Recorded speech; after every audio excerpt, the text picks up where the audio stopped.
तो सीमा हैदर अंधभक्तों की भाभी हैं। 2014 के पहले भारत में कुछ नहीं था, एक प्लेटफॉर्म था और एक चाय की केतली थी। मैं तो आपका इंटरव्यू लेने के लिए मेरे यहाँ को बैठा हूँ। इंटरव्यू के लिए मैंने आपको इनविटेशन नहीं भेजा था हाँ। कि आओ मेरा इंटरव्यू लो। संविधान के ऊपर तुम कैसे आ गए ये बताओ। इस देश में संविधान है, इस देश का संविधान आपको बोलने की इजाजत देता है, तभी तो आप बोल रहे हैं। आज हम बैठ के यहाँ पर बात कर रहे हैं। नहीं, स्पष्ट तौर से दे दिया। तुम्हारे गुर्दे में दम है नहीं कि प्रधानमंत्री से जाके सवाल करो, और खाली बोलते हो कि एक सवाल का जवाब। मैं कौन होता हूँ? मैं कोई संवैधानिक पद पर हूँ कि मैं जवाबदार हूँ जो मुझसे जवाब मांग रहे हो? बहुत हुआ महंगाई की मार, अब की बार मोदी सरकार। बहुत हुआ नारी परवार, अब की बार मोदी सरकार। चकी सैया तो खूब ही कमाते हैं, महंगाई डायन खाए जाते हैं। ये चलाते थे आप लोग। जिस सीमा की आप बात कर रहे हो उसने अंतर्राष्ट्रीय सीमा क्रॉस कर दिया, वो भी अंतर्राष्ट्रीय 4 सीमा क्रॉस किया, और भारत अवैध तरीके से भारत में घुस गई। ये सुरक्षा में खतरा का मामला है ना? नहीं है। अंधभक्त जो है बेहोश पड़े हुए नजर आएंगे, और गोदी एंकर जो है स्टूडियो में बाल नोचते हुए अपने नजर आएंगे, और जो है भाजपाई बेहोश हो जाएंगे। संविधान नहीं होता ना तो जो भी रूलिंग में होता हम उसे दौड़ा दौड़ा के मारते। हम काट कर खाते हो कि चूस कर खाते हो कि ठूस कर खाते हो, तो जनता का क्या भला है उसमें? आपको रखे आगे और बाप को रखे आगे करता है, तो बताओ हम किस पर भरोसा करें? कि चलो रे झोली उठाओ चौकीदार, अब जाने की तेरी रुत आई। भारत के जाने माने कॉमेडियन और हमेशा सरकार की आलोचना करने वाले एक बहुत ही खास मेहमान कलीम शेख हमारे साथ हैं। कलीम जी, जिस तरह से आप देश भर घूम रहे हैं, अभी रांची में भी थे, आज जमशेदपुर में, प्रधानमंत्री बनने की तैयारी है क्या? प्रधानमंत्री यार, अरे ये प्रधानमंत्री की पसंदीदा चीज चाय भी ले आए आप। ये चाय मैं इसलिए पी रहा हूँ कि चाय ने देश डुबा दिया। अच्छा, हाँ, तो चाय देश कैसे डुबा सकता है? क्योंकि हमने 2014 में चाय बनाई थी, 2019 में चाय गरम किया, और 24 में फिर गरम नहीं करना चाय को, नहीं तो चाय जहर बन जाएगी और गरीबों को भूखा मार देगी। तो 24 में चाय नहीं लेके आएंगे? आपको क्या लगता है? हमको तो लगता है चाय आएगी। चाय भाई साहब, हमने तो चाय वाला के हाथ में देश दिया, और वो चाय पत्ती समझ के देश को बेच रहा है, इंस्टीट्यूशन देश का। कहाँ बेच रहा है? देश तो विश्व गुरु बन रहा है। विश्व गुरु में चंद्रयान 3 की लॉन्चिंग हुई, और ना जाने ऐसी कई बड़ी चीजें देश के प्रधानमंत्री कर रहे हैं। बोलने दीजिए जरा हमें। बोलिए। चंद्रयान 3 की लॉन्चिंग में जिस इसरो के वैज्ञानिक जिन्होंने इसको लॉन्च किया था, उनकी 1.5 साल का वेतन नहीं दिया गया। क्यों? जरा ये सरकार को पूछो। और आपने अभी इसके पहले क्या कहा था? आपने कुछ सवाल दागी थी। देखिए, देश विश्वगुरु बन रहा है, ये कहा आपने। विश्वगुरु में क्या होता है कि जो है महिलाओं के कपड़े जो है उतार लिया जाता है, उन्हें न्यू परेड कराया जाता है, और जाकर जर्मनी के संसद में इस पर बहस होती है, मणिपुर पर। और बाकी जो है बाहर के जितने भी अखबार हैं विश्व के, उनके हेडलाइन जरा पढ़ा करो। आप लोग तो क्या है, ये भारत डंका बज रहा है चिल्लाते रहते हो।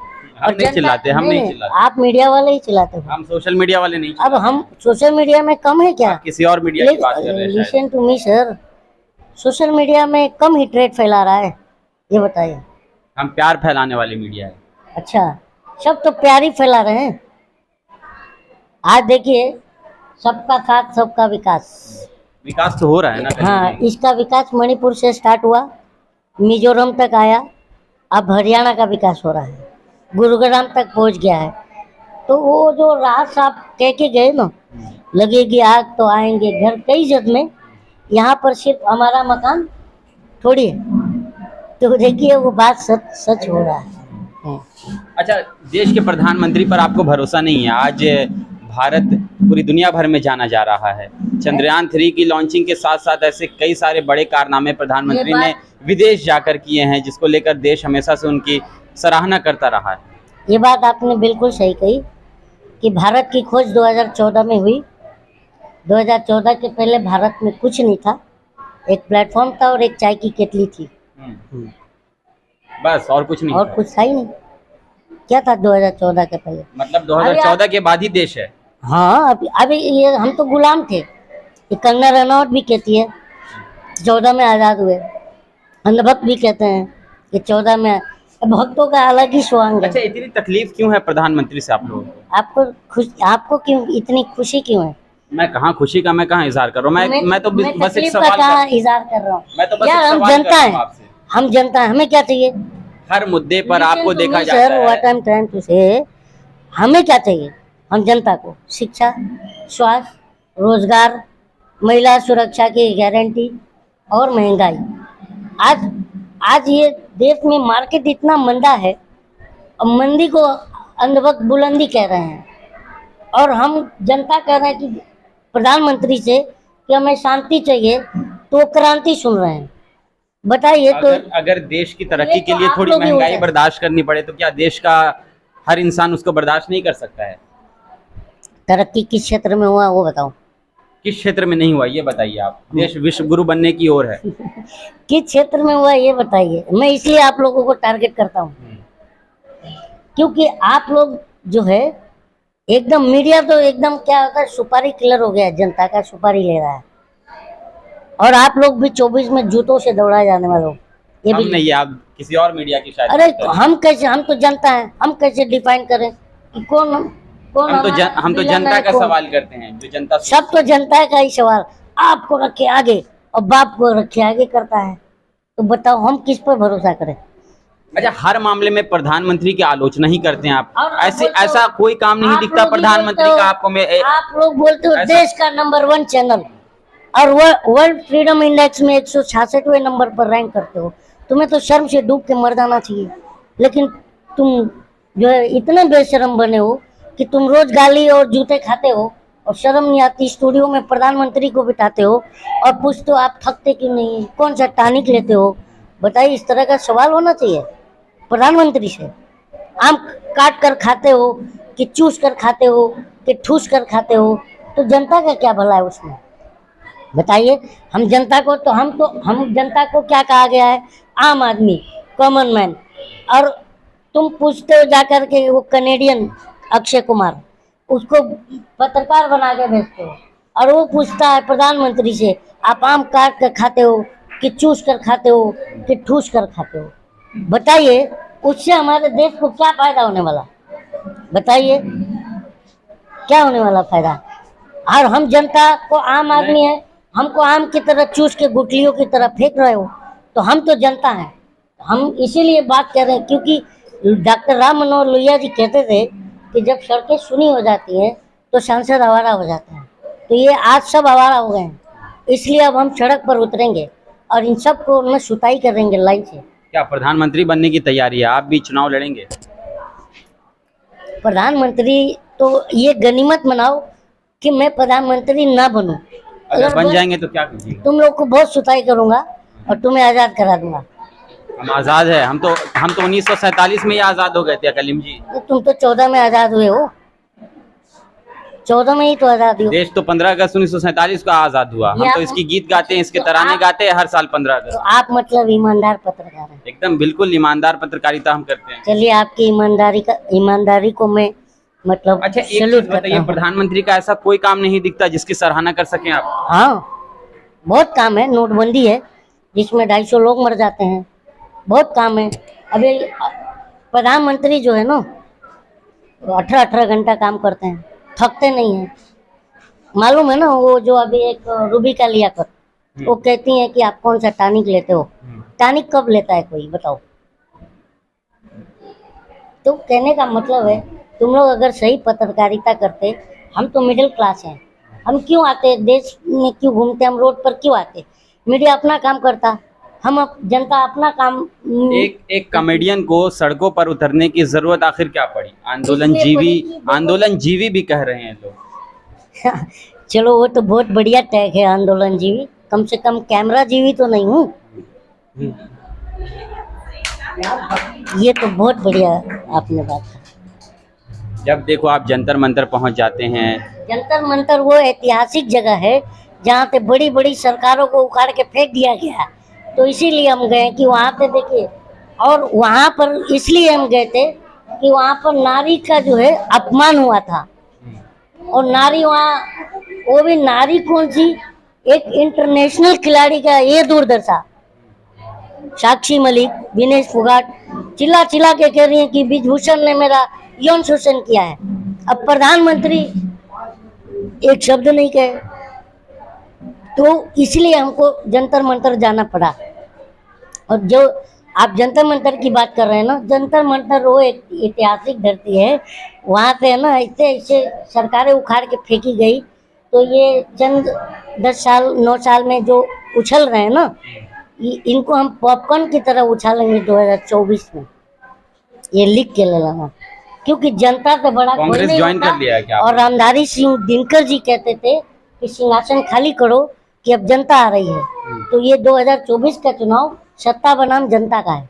किसी पार्टी को ज्वाइन कर लिया है क्या आपने अंदर अंदर? आप किसी पार्टी के एजेंट हो? मैं तो कोई पार्टी का एजेंट नहीं, मैं अगर एक आप- निष्पक्ष तो मुझे- निष्पक्ष मैं आपसे सवाल कर रहा हूँ। सारे दलाल तो निष्पक्ष ही लग रहा है मुझे।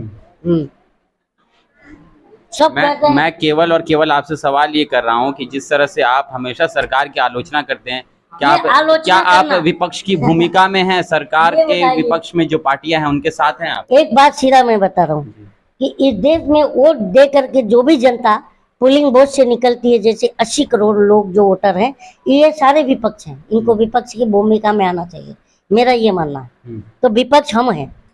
विपक्ष तो कहीं दिख नहीं रहा है, कहाँ दिख रहा है देश में विपक्ष? बताओ।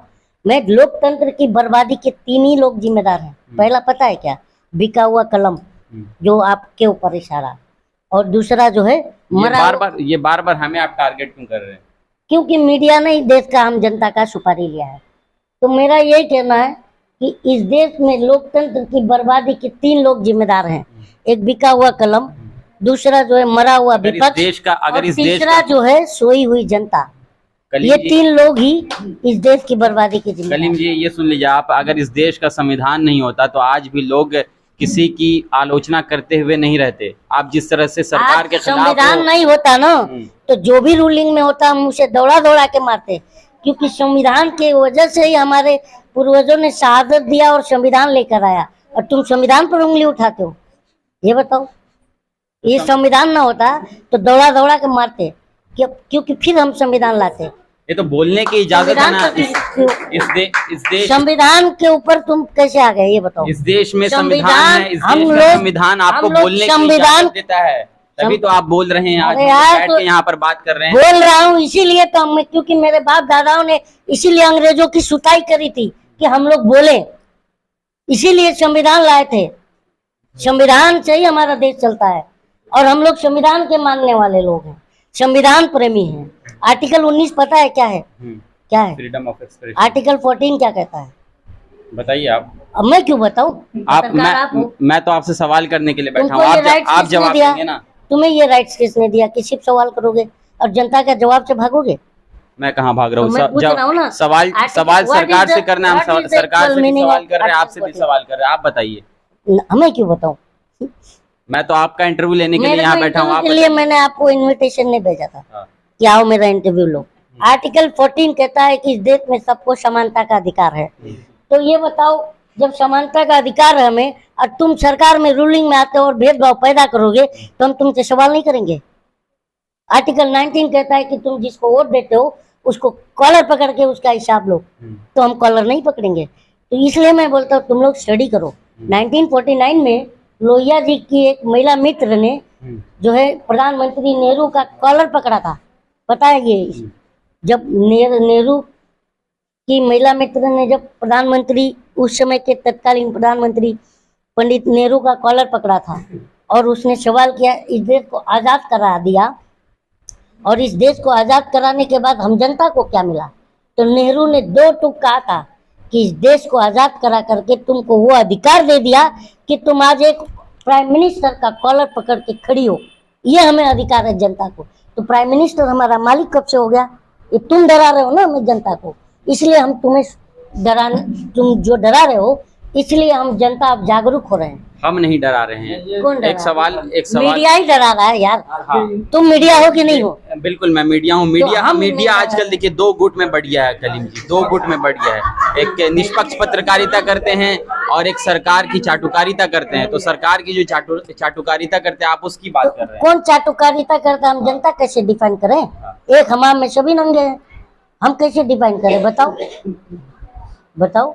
अच्छा चलिए और यूट्यूबर की बात करोगे तो भेद मत खुलवाओ। सारे यूट्यूबर, यूट्यूब खोलो तो कभी नफरत के चार को उधर खड़ा किया, चार को इधर। यूट्यूबर तो आप भी हैं। अरे तो हम तो यूट्यूब में गंदगी नहीं फैलाते बॉस। कोई एक बताओ, हिंदू मुस्लिम चार इधर खड़ा करते हो, चार उधर, क्योंकि व्यूज पाना है तुम्हें, मिलियंस व्यू चाहिए तो हिंदू मुस्लिम का डिबेट करते हो। शायद आपने मेरे हमारा क्या- चैनल हम नहीं आपको देखा, नहीं हमारे अब अगर आपको हमारा बुरा लग चैनल रहा है अगर आप तो देख शायद लेंगे आप तो आपको उसमें शायद उस कैटेगरी में आपको हो। शायद आप समझ में आ जाएगी। नो, हमारा नो, चैनल एक बार जरूर देखिएगा आप खोलकर, आजाद रिपोर्टर अरे के नाम यार भाई साहब, आपको अगर बुरा लग रहा है मुझे बुरा नहीं लग रहा, मैं बस तो जवाब आप तो दे रहा वो हूं। नहीं हो ना। जी बिल्कुल नहीं हूँ, तो फिर आपको ही बुरा लग रहा है, और जिसको लग रहा है वो वहां पे पहुंच रहा है। हाँ बिल्कुल पहुंचना भी चाहिए। हाँ। सवाल ये, राहुल गांधी को राहत मिली है, 2 साल की सजा और सुप्रीम कोर्ट ने उस पर स्टे लगाया, क्या कहेंगे? राहुल गांधी भाजपाइयों, देखिए मैंने कुछ दिन पहले ही कह दिया था कि 4 अगस्त के बाद हिंदुस्तान की राजनीति का सिनारियो बदल जाएगा। मैंने ये बात पहले कही थी और जंतर मंतर पे कही थी कि 4 अगस्त को जो और एग्जैक्ट 4 अगस्त को ये फैसला है। हाँ, कि हिंदुस्तान की राजनीति का सिनारियो बदल जाएगा। अंधभक्त जो है बेहोश पड़े हुए नजर आएंगे, और गोदी एंकर जो है स्टूडियो में बाल नोचते हुए अपने नजर आएंगे, और जो है भाजपाई बेहोश हो जाएंगे, और कोई हुआ है। तो राहुल गांधी फिर से दहाड़ेंगे? राहुल गांधी जो है दहाड़ने में क्या बात है, ये बताओ। विपक्ष का काम है, जो एक नेता, अच्छा नेता का काम क्या है? देखो, प्रधानमंत्री मणिपुर से भाग रहे हैं, मणिपुर में जाना चाहिए नहीं जाना चाहिए? बिल्कुल जाना। मणिपुर में अभी कल भी फायरिंग हुई है, परसों भी फायरिंग हुई है, जाना चाहिए नहीं जाना चाहिए? मणिपुर का माँ बोलने से भागते हैं। और जब वो सीएम थे गुजरात के, तब कहते थे कि भाइयों समस्या जो है यहाँ नहीं है, समस्या दिल्ली में बैठी सरकार में है। जो है प्रधानमंत्री महंगाई का माँ बोलने से भागते हैं। अब ये बताओ, ये क्यों भाग रहे हैं? ये बताओ, महंगाई का माँ बोलने से भाग रहे हैं, मणिपुर का माँ बोलने से भाग रहे हैं। और इंडिया जो अलायंस है, उस इंडिया अलायंस को बोलते हैं पीएफआई में भी इंडिया है, और ईस्ट इंडिया कंपनी में भी इंडिया है, हाँ, इंडियन मुजाहिदीन में भी इंडिया है। बताओ, हमारे भारत को किससे कंपेयर कर रहे हैं प्रधानमंत्री? बताओ। ये तुमने सवाल, ये गोदी मीडिया को सवाल करना चाहिए ना। देश के कुछ चुनिंदा चैनलों के चुनिंदा पत्रकार ये भी कह रहे हैं कि देश में उस वक्त जब ईस्ट इंडिया कंपनी आई थी तो उसके नाम में भी इंडिया था, जिसने उस तरह से देश को लूटने का काम किया, उसी तरह से विपक्ष भी करने जा रहा है। और तो ये लोग तो उनके साथ रह के लुटवा रहे थे देश, उनसे पूछो। अंग्रेजों का चड्डी कौन धोया था, पूछो। ये मालूम होगा इतिहास तो फिर उस पर बात करना, ठीक है ना? हम लोग बाय डिफॉल्ट राष्ट्रभक्त हैं, अंधभक्त नहीं। इंडिया और एनडीए में क्या फर्क मान रहे हैं आप? इंडिया एक 38 दलों का दलदल, और क्या है? इंडिया है यार। इंडिया के ऊपर आप सवाल उठा रहे हो। We the people of India. तो नाम से अब ट्विटर से इंडिया हट जा रहा है, क्या वजह है? वो बौखलाहट है प्रधानमंत्री की।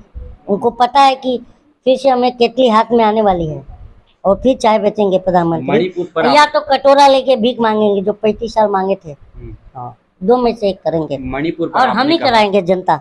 मणिपुर पर आपने कहा 79 दिन के बाद प्रधानमंत्री मणिपुर पर बोले हैं, वो भी लगभग 26 या 36 सेकंड 36 सेकंड बोले हैं, और कहते हैं मेरा 56 इंच का सीना है।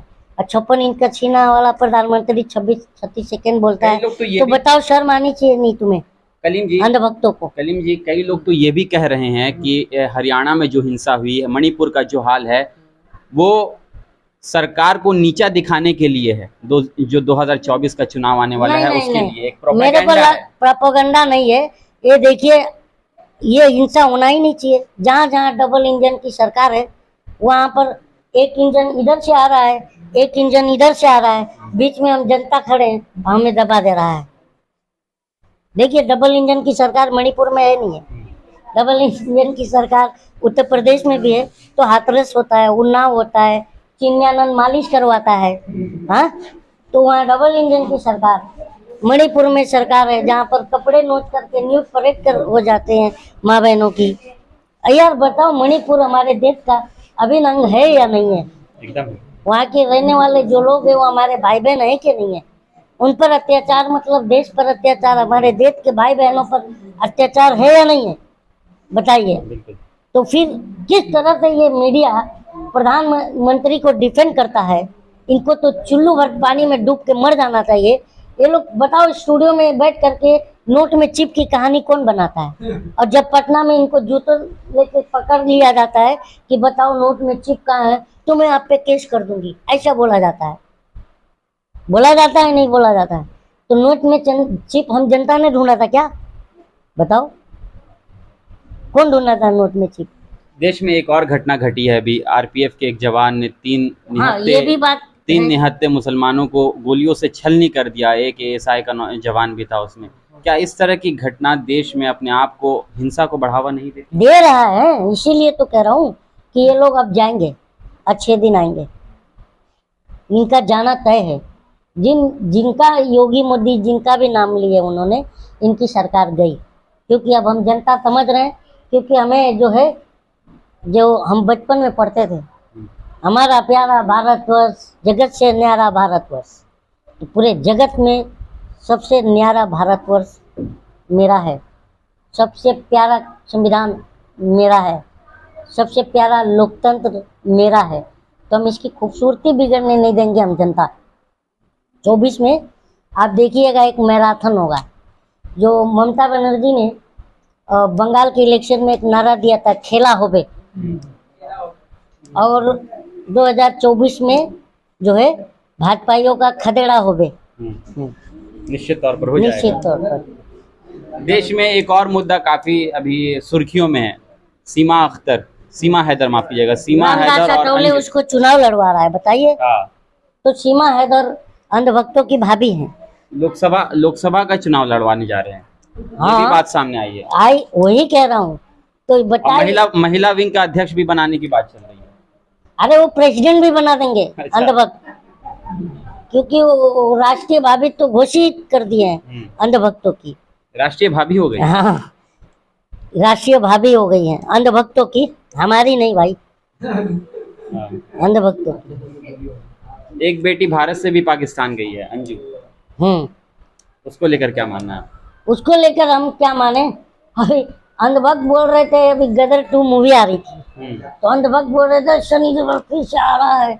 इस बार अगली गदर में तो हैंडपंप उखाड़ लिया था, इस बार न जाने क्या क्या उखाड़ेगा।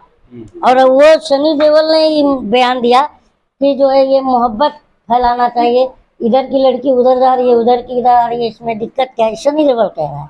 अंधभक्तों के मुंह पे थूक दिया शनि देओल, बताओ।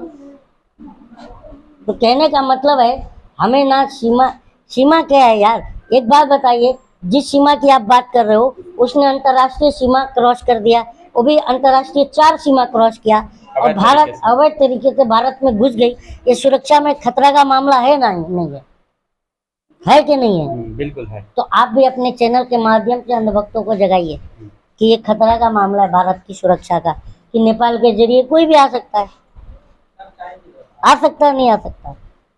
लेकिन आखिर इस सीमा हैदर को लेकर, अंजू को लेकर भारत की टेलीविजन भारत में स्क्रीन कोई पर, ये नहीं है। भारत की देखिए, सीमा हैदर की पड़ोसी जो है ना, जो औरतें हैं, देखा होगा वीडियो, वो खुद जूता लेके दौड़ा रही हैं, सचिन को पे दौड़ा रही हैं। बोलते सचिन या तो माफी मांग के सीमा हैदर को छोड़ दे तो हम इनका साथ देंगे। पड़ोसी, सुने ये बात? तो कोई भी एक सच्चा भारतीय रहेगा ना, तो एक जो है लीगल तरीके से घुसा हुआ पाकिस्तानी को एक्सेप्ट नहीं करेगा। तो ये अंधभक्तों की एक आदत है। ये 2014 से बेगाने की शादी में अब्दुल्ला बन के दीवाना नाच रहे हैं अंधभक्त। देश की मीडिया आखिर बरबरा पोलाक हो, सीमा हैदर हो या फिर अंजू हो, यही सब चीज 24 घंटे क्यों दिख रहा है? मणिपुर भी है, हरियाणा भी है। बेरोजगारी पर चर्चा होनी चाहिए, देश के नौजवानों का जो हाल है उस पर चर्चा होनी चाहिए थी। ये इसलिए है कि जो देश का हमारा जो मुद्दा है, जनता का जो मूलभूत मुद्दा है, शिक्षा, स्वास्थ्य, रोजगार, महिला सुरक्षा, गारंटी, महंगाई, इससे आज टमाटर बताओ क्या रेट है? 100 के पार। टमाटर गरीब खरीद पा रहा है? इससे ही तो मुद्दा ध्यान भटकाना है। सीमा इसी से जो है ध्यान भटकाना है, महंगाई से। महंगाई मेन मुद्दा है। क्या देखो, 2014 में हम लोग जब टीवी खोलते थे तो जैसे रिमोट दबाया रात को प्राइम टाइम पे, चकी सैया तो खूब ही कमात है, महंगाई डायन खाए जाते हैं, ये चलाते थे आप लोग। और आप कहते हो कि महंगाई डार्लिंग हो गई है, और 14 में डायन थी। कैसे हो भाई ये? और जैसे टीवी खोलो, बहुत हुआ महंगाई की मार, अब की बार मोदी सरकार, बहुत हुआ नारी परिवार, अब की बार मोदी सरकार। तो बताओ, ये सब तो तुम स्लोगन चला के आए थे। और इस पर बात करो तो भाजपाई जो है मुंह छुपा के भागते हैं, और अंधभक्त तुरंत बेहोश हो जाते हैं। तो हम पानी मारते हैं उनके ऊपर, बोलते हैं अरे उड़ जा भाई, अब हम ये सवाल तुझसे नहीं पूछेंगे, जान दे। तब उठता है वो। ये हाल है। स्मृति ईरानी भी गैस सिलेंडर लेकर बाहर निकल जाएगा। स्मृति ईरानी को जो है हम खुद जो है अब वापस से उसको सिलेंडर लेकर बैठाने वाले हैं 24 में, फिर बैठेंगी। अच्छा, ये क्योंकि उनको अभी देखिए मुद्दा था मणिपुर पर बोलने का, तो सदन में क्या कर रही हैं, सास बहू का झगड़ा दिखा रही हैं चिल्ला चिल्ला के। तो क्योंकि सास भी कभी बहू थी, तो क्योंकि सिलेंडर पहले 414 था और आज 1100 1150 रुपए है, इसलिए बोलेंगे स्मृति सिलेंडर लो और बैठो। 2014 में 414 की तरह दिखती थी, आज 1200 रुपए की तरह दिख रही हैं। वापस वहीं पर लौटते हैं जहां से हमने इंटरव्यू की शुरुआत की। बृजभूषण सिंह अभी तक गिरफ्तारी नहीं हुई है। रेसलर्स लगातार मांग करते रहे, जंतर मंतर पर बैठते रहे, पुलिस के द्वारा उन्हें घसीटा भी गया, लेकिन उनकी डिमांड, उनकी मांग पूरी नहीं हुई। जब मुंसिफी कातिल है तो इंसाफ कहाँ मिलेगा, बताओ। मुंसिफ कातिल है। यार एक बात बताओ, जब जिस 28 तारीख को संसद भवन का उद्घाटन कर रहे थे, उसी 28 तारीख को जंतर मंतर की ऐतिहासिक धरती पर हाथ में तिरंगा लिए एक महिला को घसीटा जा रहा था और संसद का उद्घाटन हो रहा था। तो मेरा यही कहना है कि संसद जो है, संसद भवन, वो एक ईंट की और सीमेंट की दीवारें नहीं है। उसमें हम 140 करोड़ जनता की भावनाएं हैं, उम्मीदें हैं, हमारी उम्मीद है उसमें। तुम ईंट से मत देखो, मेरा ये कहना है। तो उसी जनता का जो लोकतंत्र का मंदिर, उसी का उद्घाटन के समय तुम नारी को घसीट रहे हो हाथ में तिरंगा लेके। देखा था वो फोटो, वायरल हुआ था, आपको कैसा लगा था? पीड़ा हुई थी। पीड़ा हुई थी ना। तो बस यही जवाब है आपके सवाल का। कलीम शेख जी, एक सवाल जिसका जवाब आपने स्पष्ट तौर पर नहीं दिया, क्या किसी राजनीतिक पार्टी से जुड़ यार मैं नहीं स्पष्ट तौर से दे दिया। तुम्हारे गुर्दे में दम है नहीं कि प्रधानमंत्री से जाके सवाल करो, और खाली बोलते हो कि एक सवाल का जवाब। मैं कौन होता हूँ? मैं कोई संवैधानिक पद पर हूँ कि मैं जवाबदार हूँ जो मुझसे जवाब मांग रहे हो? नहीं, मैंने ये पूछा किसी पार्टी को ज्वाइन कर रहे हैं क्या? नहीं, कभी नहीं। मैं बार बार कहता हूँ कि नेता अगर न लेता होता तो भारत विश्व विजेता होता, और मैं सोन चिड़ैयन की बगियन में बिस्तर डाल के लेटा होता, क्योंकि हमारे भारत को सोने की चिड़िया कहा गया। चलिए, कि जनता की कुछ डिमांड है उसको सुना दीजिए आप। क्या सुनाए? यही है कि 2024 में जो हमारे प्रधानमंत्री कहते हैं कि मेरा बूथ सबसे मजबूत, तो हम जनता समझ गए हैं कि उनका झूठ सबसे मजबूत। तो उस पर जो है बोलते हैं कि गांव गांव से इस बार 24 के इलेक्शन में पान की दुकान, चाय की दुकान, चाहे हर पोलिंग बूथ से एक आवाज निकलेगी जनता की, और वो जनता कहेगी कि चलो रे झोली उठाओ चौकीदार, अब जाने की तेरी रुत आई। चलो रे झोली, प्रधानमंत्री कहा था ना कि मेरा क्या है जी, मैं तो झोला उठाऊंगा, चल दूंगा जी। पर ऐसा नहीं है, वो झोला को चेक करेंगे जी और देखेंगे जी कि इसमें से कौन कौन बिजनेसमैन निकलता है जी, वो हम करेंगे, क्योंकि हमारा सारा इंस्टीट्यूशन उस झोले में है। तो इसलिए हम कहेंगे कि चलो रे झोली उठाओ चौकीदार, अब जाने की तेरी रुत आई। और 2014 में हम जनता ने ना बम्पर वोटिंग किया था और ये पलकों पर बिठाया था। तो वो कहेंगे कि इन नैनों की तू था मोटी, बातें तेरी निकली झूठी, दाव में तेरी कोई जोर नहीं है, वादे तेरे सब हवाई होती है। जल्दी झोला उठाओ चौकीदार, अब जाने की तेरी रुत आई। ये रुत आ गई है, इसलिए प्रधानमंत्री बौखलाया हुआ है। बहुत बहुत धन्यवाद, बहुत बहुत शुक्रिया। तो ये कलीम शेख मशहूर कॉमेडियन और हर मुद्दे पर अपना पक्ष रखने वाले और एक कॉमेडियन होने के साथ साथ एक अच्छे सिंगर भी हैं। ये देखकर लग रहा है जिस तरह से देश में अभी मौजूदा हालात है, इसको लेकर हमेशा से अपनी विचारधारा के खिलाफ, उस विचारधारा के खिलाफ लड़ाई लड़ते हैं और सरकार के खिलाफ बातें करते हैं। जिस चीज़ पर हमेशा से विपक्ष प्रहार करता रहा है सरकार पर, और सरकार जिस तरह से अभी मौजूदा हालात देश के अंदर, मणिपुर की हिंसा की बात कर ले, हरियाणा की बात कर ले, ऐसे कई सारे मामले हैं जिसको लेकर सरकार हमेशा से कटघरे में रहती है। और जंतर मंतर हो, रेसलर्स के साथ खड़े रहना हो, हर जगह पर अपनी मजबूती के साथ कलीम शेख खड़े रहते हैं और अपनी आवाज़ को बुलंद करते रहते हैं। जमशेदपुर भी इनका आना हुआ। एक सवाल छूट गया था कलीम जी, जमशेदपुर आप पहुँचे, अफरोज़ जी से क्या नाता रहा है? अफरोज जी मेरे बेंगलोर में हम साथ में पढ़े हैं और बहुत पुराना नाता है, तकरीबन 15-20 साल हो गया। अब जा करके हम भी बिजी थे 15-20 साल बाद हाँ, तो मैं यहाँ जमशेदपुर तो इन्हीं की वजह से आया। एक्चुअली मेरा काम था रांची के अंदर जी, तो अब रांची से जमशेदपुर जिद करीब करके है। पकड़ के ले आया तो इन्होंने। नहीं यार, मेरा दिल खींच के लाया इनसे मिलने के लिए। दोबारा आते रहेंगे ना? देखो यार, इतने प्यारे लोग हैं यहाँ पर, बहुत मोहब्बती लोग हैं, तो अब तो ये लगता है कि खुद ब खुद हम खींचा चलाऊंगा मैं यहाँ।